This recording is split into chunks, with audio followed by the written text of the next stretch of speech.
Siz her kuni to'g'ri yo'lni tanlamdim yoki oson yo'lnimi degandan iborat mushunda qiyin tanlash qilish kelib o'tapsiz. Bilaman.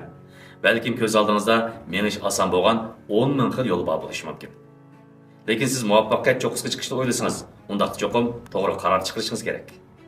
Siz cho'qim keskin holda o'zingizga rohat tuyulgan, lekin sizni manzilingizga yetkazolmaydigan shu xato tanlashlardan voz kechishingiz kerak.